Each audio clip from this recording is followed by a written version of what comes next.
I'd been working as a zoo security personnel for 23 years, and I thought I'd seen everything, until I watched a 400-pound silverback gorilla make a grown woman cry by signing the word, "Mama." But we'll get to that. I was making my afternoon rounds near the African predator wing, double-checking the new motion sensors we'd installed last month, when the sky split open, like God himself had taken a sledgehammer to the heavens. Lightning cracked so close, I felt the hair on my arm stand straight up. Then the power went out. Every single light, every electronic lock, every backup generator that was supposed to kick in within 3 seconds, dead. For exactly 4 heartbeats, there was nothing but the hammering rain and the distant rumble of thunder rolling across the city. Then I heard it, a sound that turned my blood to ice water. Glass shattering. Not the small, tinkling kind when a kid drops a souvenir cup. No, this was explosive.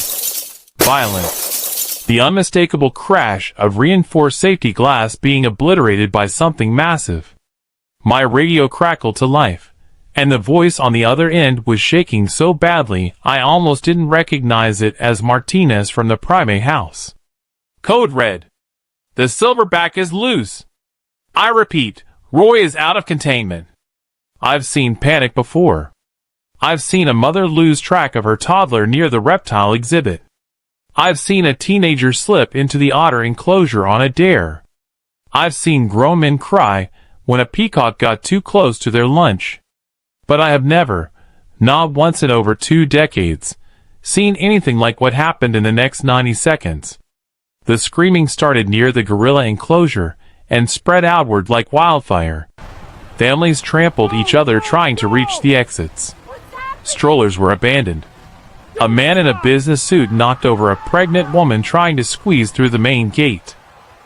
A little girl stood frozen in the middle of the path, clutching a stuffed elephant, wailing for her mother, while the human stampede parted around her like she was a rock in a river.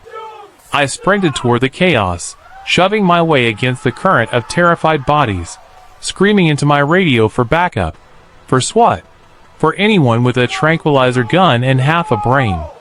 And that's when I saw her. Right there, in the middle of the central plaza, while hundreds of people fled in every direction, stood a tiny old woman. She couldn't have been more than 5 feet tall. Her back was hunched, her left hand gripping a wooden cane that looked older than I was.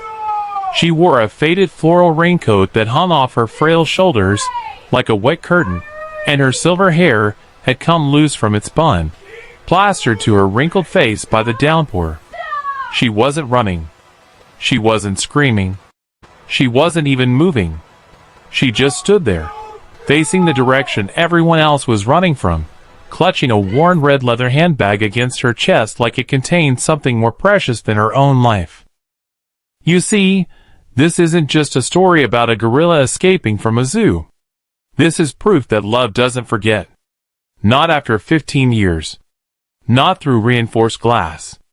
Not across the impossible divide between species.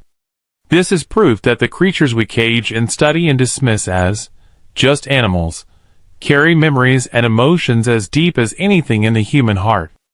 If you believe that the bonds we form can transcend every barrier, time, distance, language, even the walls we build between ourselves and the beings we share this world with, then subscribe to Wild Ward Bound channel right now. Hit that subscribe button. Join this family.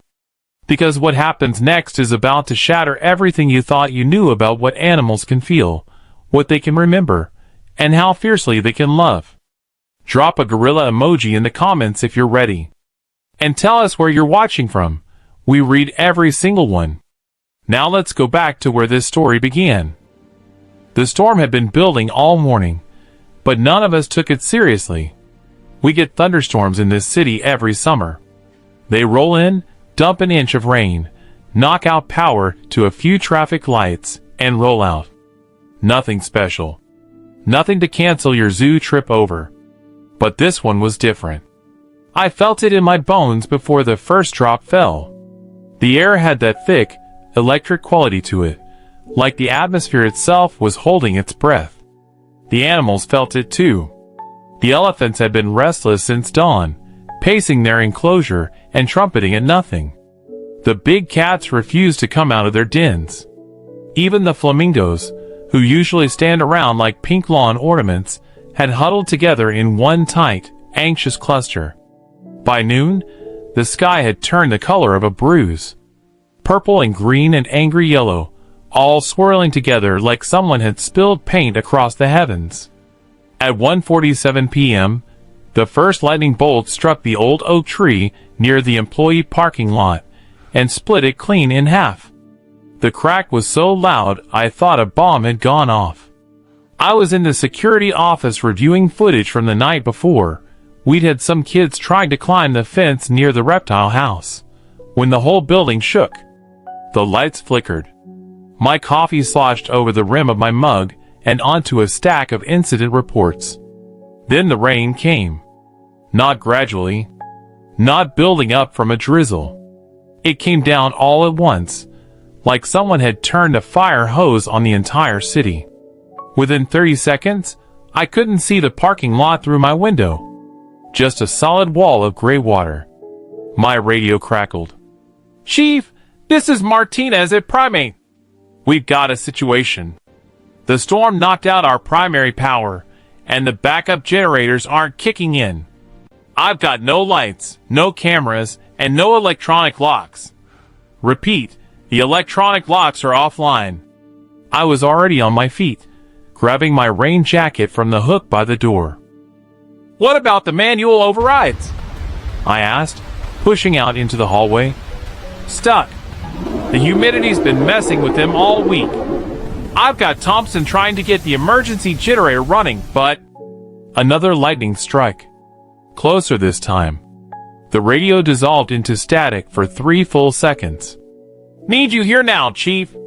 Roy's agitated. He's been pounding on the glass since the first thunderclap, and without the electric deterrent system, I don't know how long. I didn't wait to hear the rest. I ran. The primate sector was on the far side of the zoo, past the aviary, and the children's petting area, and the central plaza with the big fountain. On a normal day, it's about a 7-minute walk. I made it in 3, my boots splashing through ankle-deep puddles that had already formed on the pathways. Visitors were starting to seek shelter. Families crowded under the awnings of the gift shops and snack stands, holding souvenir maps over their heads, like that would do anything against the deluge. A few of the smarter ones were already heading for the exits. Good. Let them leave. The fewer people here when this storm peaked, the better. I passed the otter exhibit.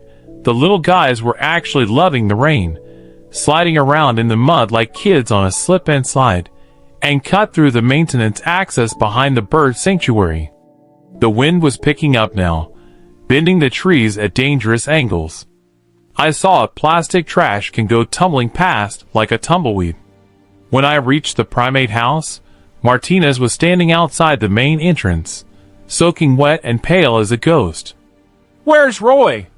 I demanded, pushing past him into the building. "Still in his enclosure." "But Chief, you need to see this." He led me down the corridor toward the silverback habitat. The emergency lighting had kicked in, dim red bulbs that cast everything in an eerie, bloody glow, but I could already hear Roy before I saw him. The sounds he was making weren't normal gorilla vocalizations. I've worked around these animals long enough to know the difference between their play sounds, their warning sounds, and their distress sounds. This was something else entirely. This was rage.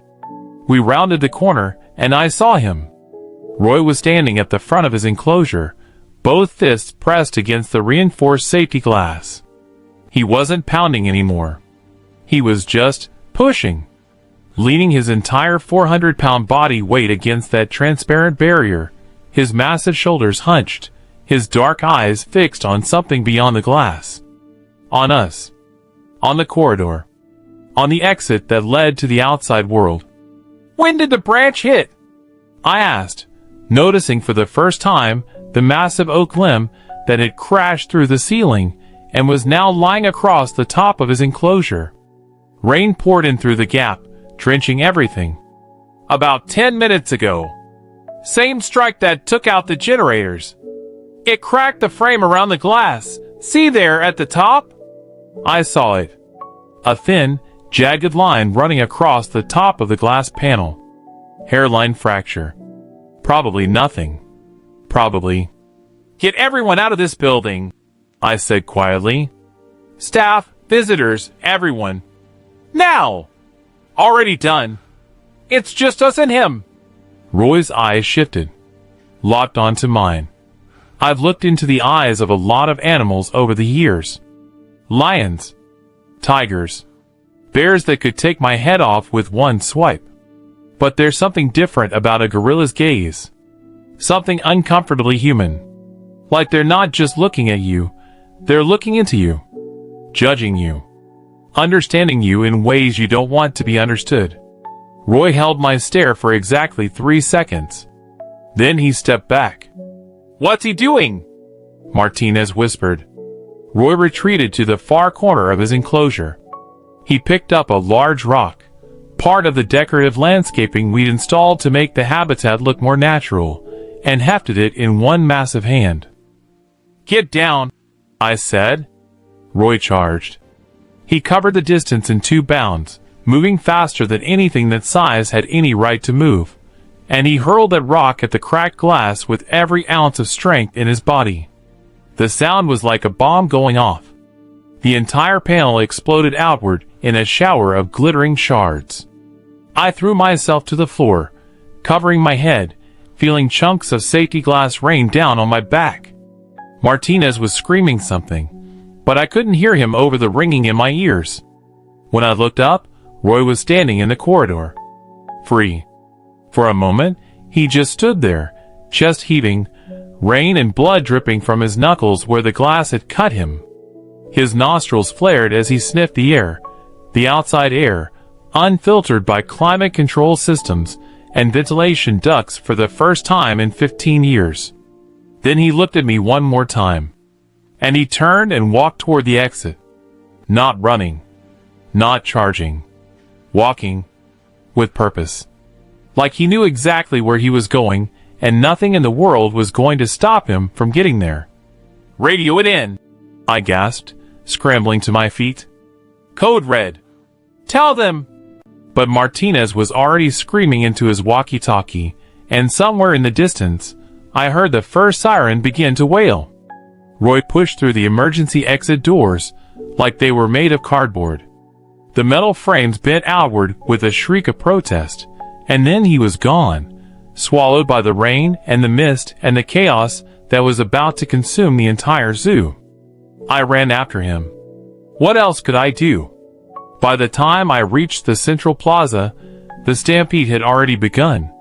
Someone, probably one of the visitors who'd been sheltering near the primate house, had seen Roy emerge from the building.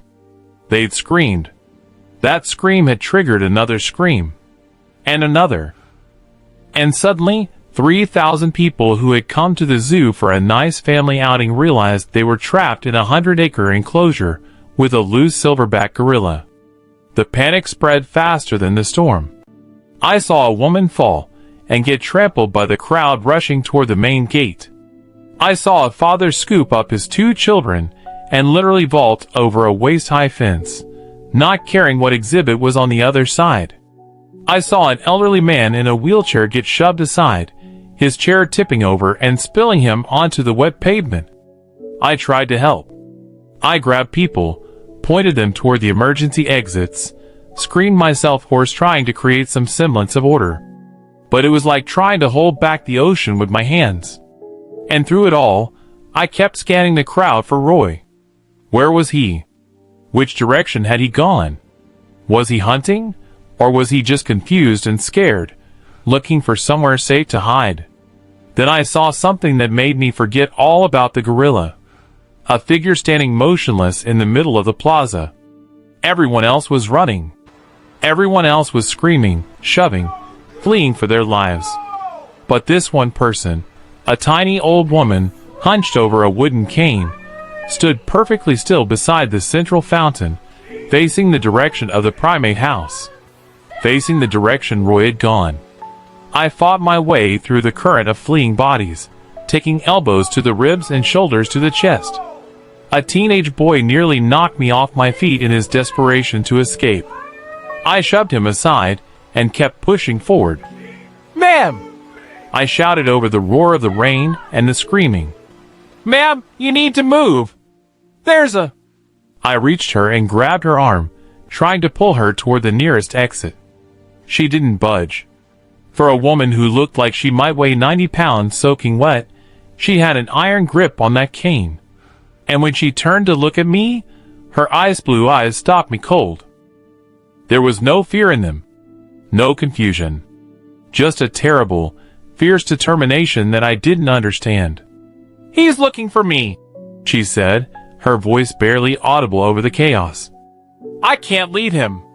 Ma'am, I don't know who you're talking about, but there's a 400-pound gorilla loose in this zoo, and if we don't get you to safety—" "I know exactly what's loose in this zoo, young man." She pulled her arm free of my grip with surprising strength. "I raised him." I stared at her.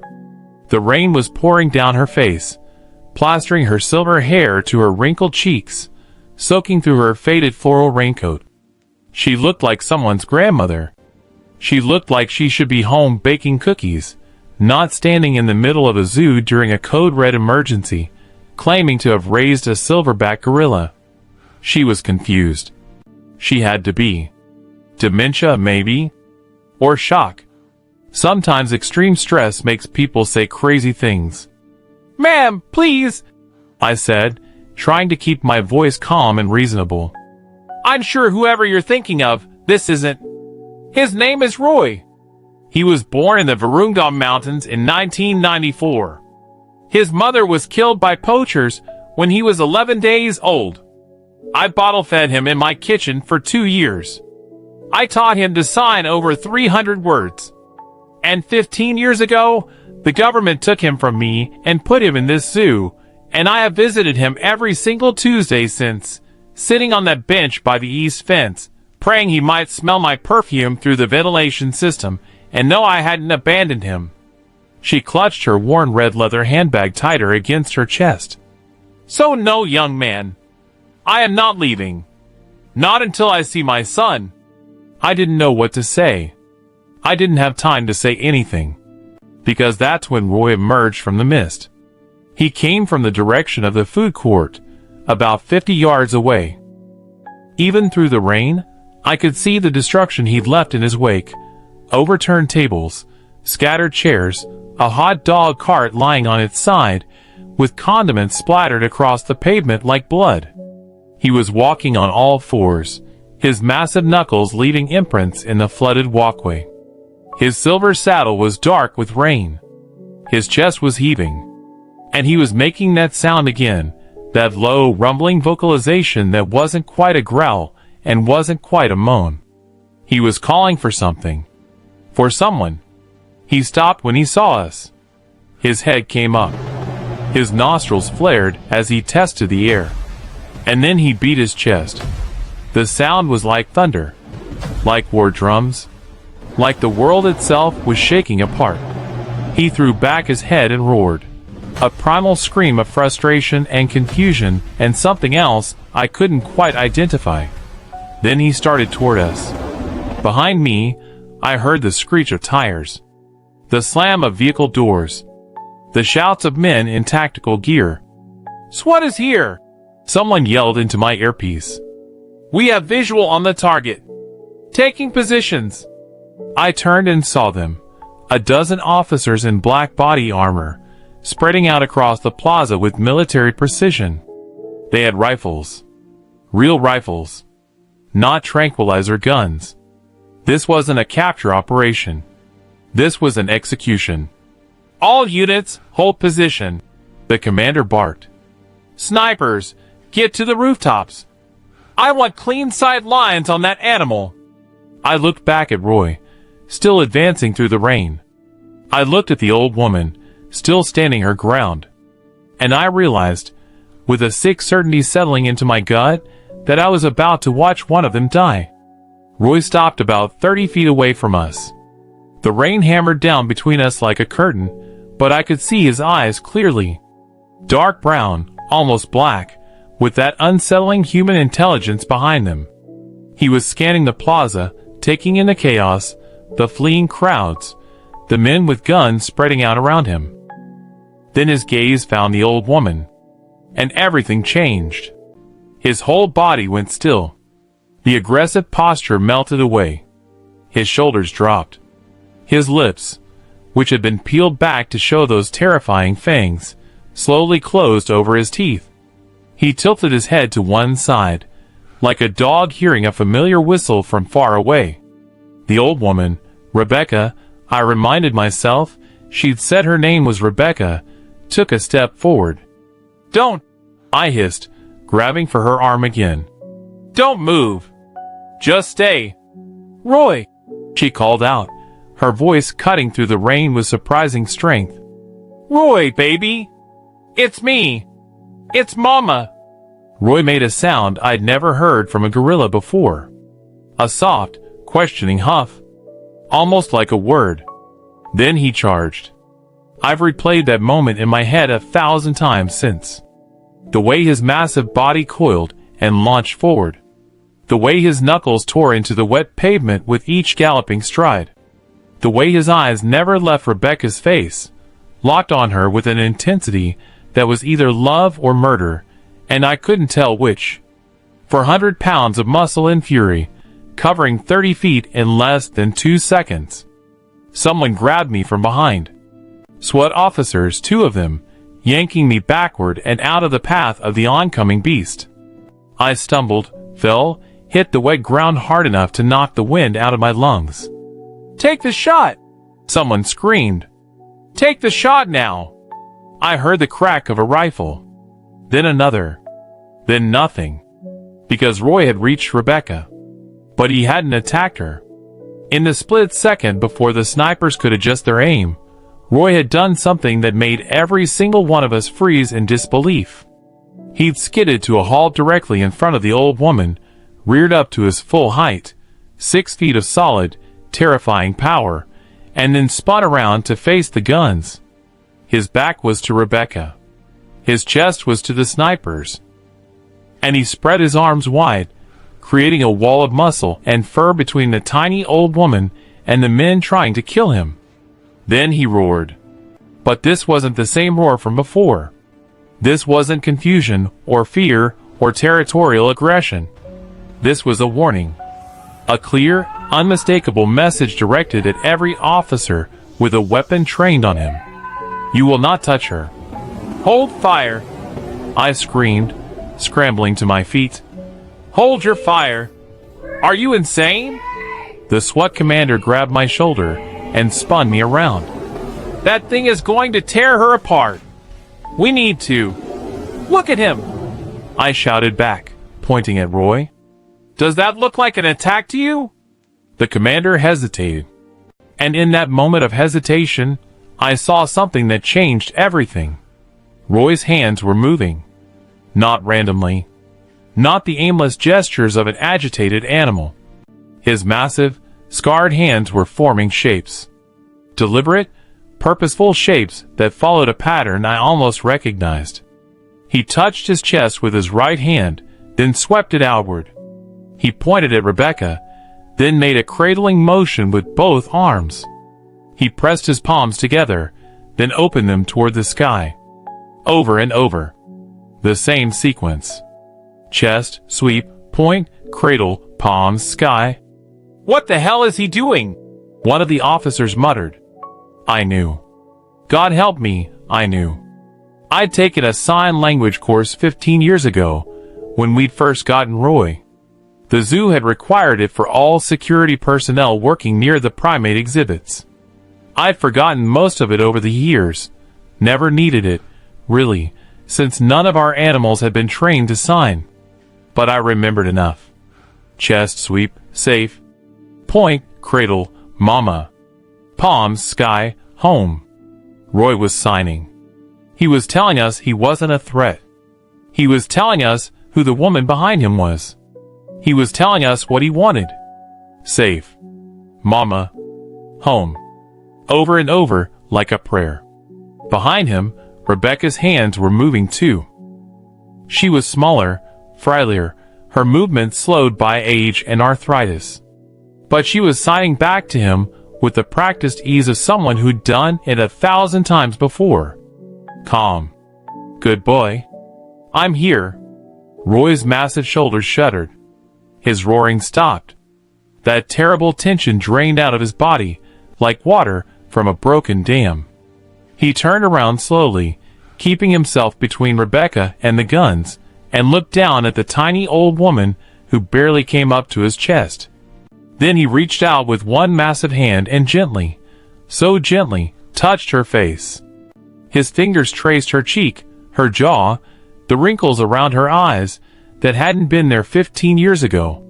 He made that soft huffing sound again, and this time I knew exactly what it was.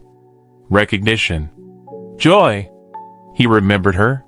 Lower your weapons, I said quietly. Chief, I can't just... Lower them. Now! That's not a monster. That's... I trailed off, not quite able to say the word out loud. That's her son. The SWAT commander stared at me for a long moment. Then he looked at Roy, who was now sitting on the wet pavement beside Rebecca, one arm wrapped loosely around her waist like a child holding onto a parent. The old woman was stroking his silver fur, murmuring words I couldn't hear over the rain. Stand down, the commander finally said into his radio. All units stand down. Do not engage. One by one, the red laser dots disappeared from Roy's chest. I approached slowly, my hands raised and visible, my heart hammering against my ribs. Roy's eyes tracked my movement, but he didn't tense up. He just watched, waiting to see if I was a threat. Dr. Holloway, I said, remembering what she called herself. Can you explain what's happening here? Rebecca looked up at me, and for the first time since I'd met her, she smiled. It transformed her face completely, made her look younger, softer, like the woman she must have been before age and loss had carved those deep lines around her mouth. His name is Roy, she said, her voice steady despite the tears streaming down her cheeks and mixing with the rain. I named him after my father. He was born in a research station in Rwanda, and his mother was killed by poachers when he was less than 2 weeks old. She reached into her red leather handbag with her free hand and pulled out a cracked, water-stained photograph. A baby gorilla, tiny and wrinkled and utterly helpless, wearing a cloth diaper and clutching a woman's finger. The woman in the photo was younger, dark-haired, laughing at the camera with pure joy on her face. It was Rebecca, 30 years younger, but unmistakably her. I was the lead primatologist at the Johannesburg Research Institute, she continued. When they brought Roy to us, he was dying. Dehydrated, malnourished, traumatized. The other researchers wanted to euthanize him. They said infant gorillas couldn't survive without their mothers. She looked at Roy, who was watching her with those dark, intelligent eyes. I took him home, fed him with a bottle every 2 hours, slept with him in my bed because he screamed every time I put him down. I taught him to walk, to climb, to eat solid food. And when he was old enough, I taught him to sign. 300 words, I said, remembering what she'd told me earlier. 347, she corrected. More than most human toddlers. He could tell me when he was hungry, when he was scared, when he wanted to play. He could ask questions. He could tell jokes. Her voice cracked. He could say, I love you. Roy made a soft sound and pressed his forehead against her shoulder. What happened? I asked. Why is he here? Rebecca's smile faded. New regulations. The government decided that great apes couldn't be kept in private residences anymore. Too dangerous, they said. Too unpredictable. They gave me a choice. Surrender Roy to an accredited facility or watch them take him by force. She was quiet for a moment, absently stroking Roy's arm. I chose this zoo because it had the best gorilla habitat in the country. I thought if I couldn't be with him, at least he could be somewhere safe. Somewhere he might be happy.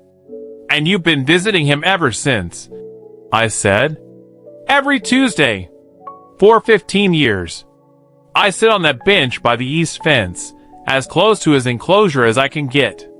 Sometimes I read to him. Sometimes I just talk. I don't know if he can hear me through the glass, but I keep hoping. She trailed off. He can smell you, I said quietly. Gorillas have an incredible sense of smell. If you've been coming here for 15 years, he knows. He's always known. Rebecca looked up at me, and her eyes filled with fresh tears. That's why he came looking for me, she whispered. When the power went out and his cage opened, he didn't run away. He came to find me, he remembered.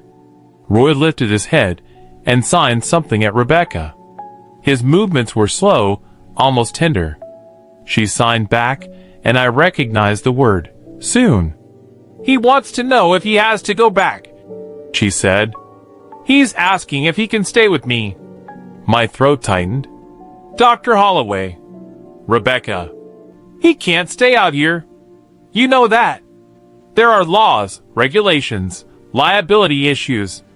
I know, she said softly. I'm not asking for forever. Just give me a moment with him. Please. It's been 15 years.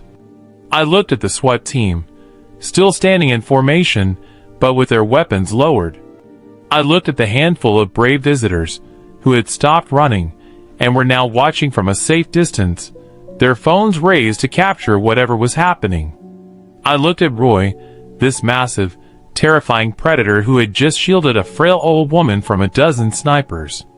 Take all the time you need, I said. They sat together in the rain for almost an hour. I don't know what they said to each other.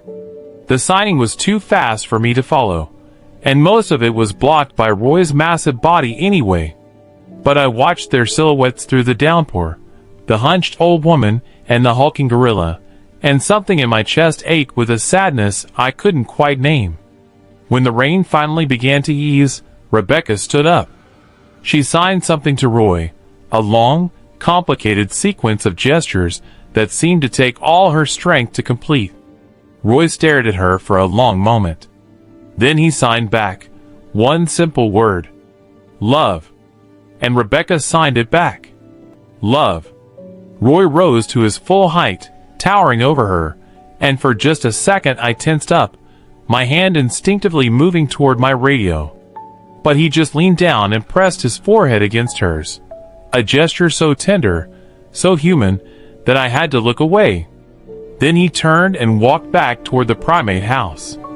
No one had to force him. No one had to sedate him, or cage him, or restrain him. He went because Rebecca asked him to. Because his mama told him it was time to go home, and he trusted her. He paused at the entrance to the building and looked back at her one last time. She waved. He disappeared inside. 3 months later, the zoo unveiled a new addition to the primate house. They called it the Interaction Suite, a specially designed room adjacent to Roy's main enclosure, with a thick panel of reinforced glass separating the two spaces. On Roy's side, the habitat was redesigned to bring him closer to the window. New climbing structures, new resting platforms, all positioned so he could sit right up against the glass if he wanted to. On the human side, there was a single comfortable chair, a reading lamp, and a small table just big enough to hold a cup of tea and a stack of books. Every Tuesday at 2 p.m., Rebecca comes to that room.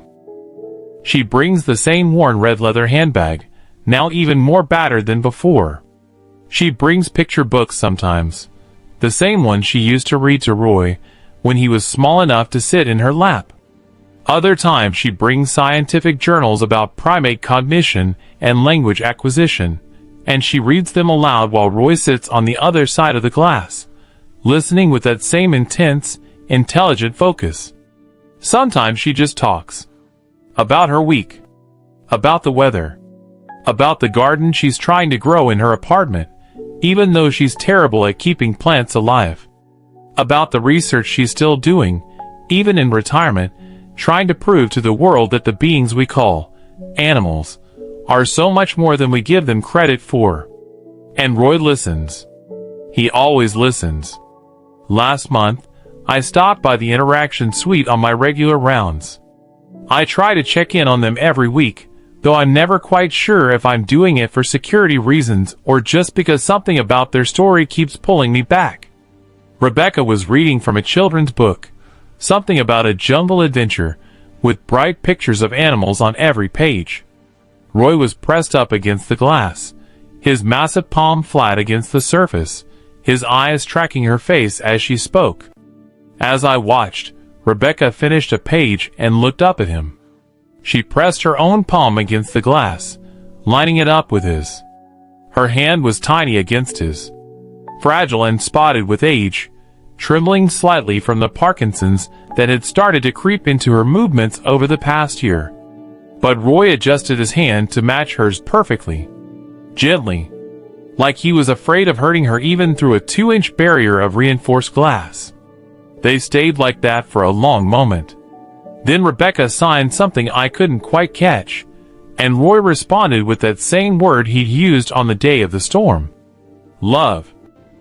I left them there, palm to palm, separated by glass, but connected by something stronger than any barrier ever built.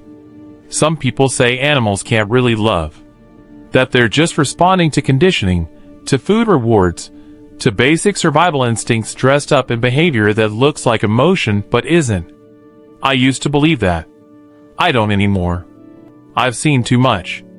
I've watched a 400-pound predator choose to shield an old woman with his own body rather than escape to freedom. I've seen him return to his cage because she asked him to. I've watched them sit together every Tuesday for years now, communicating in a language most humans will never bother to learn. That's not instinct. That's not conditioning. That's love. And if a gorilla can love that deeply, that faithfully, that enduringly, can remember someone for 15 years and recognize them through a wall of rain and chaos, then maybe we don't give these creatures nearly enough credit. Maybe we don't give any of them enough credit. Maybe the real question isn't whether animals can feel what we feel. Maybe the question is whether we're brave enough to admit that they can. Rebecca is 83 years old now. She walks slower than she used to. Her hands shake when she signs. Some days, she forgets what page she was on or tells Roy the same story twice. He never seems to mind. He just sits there, patient and gentle, his dark eyes full of that impossible, undeniable love, waiting for his mama. Because some bonds, it turns out, can't be broken by time or distance or the walls we build between ourselves and the creatures we share this world with. Some bonds are forever. And every Tuesday at 2 p.m., in a small room at the back of the primate house, an old woman and a gorilla prove it all over again.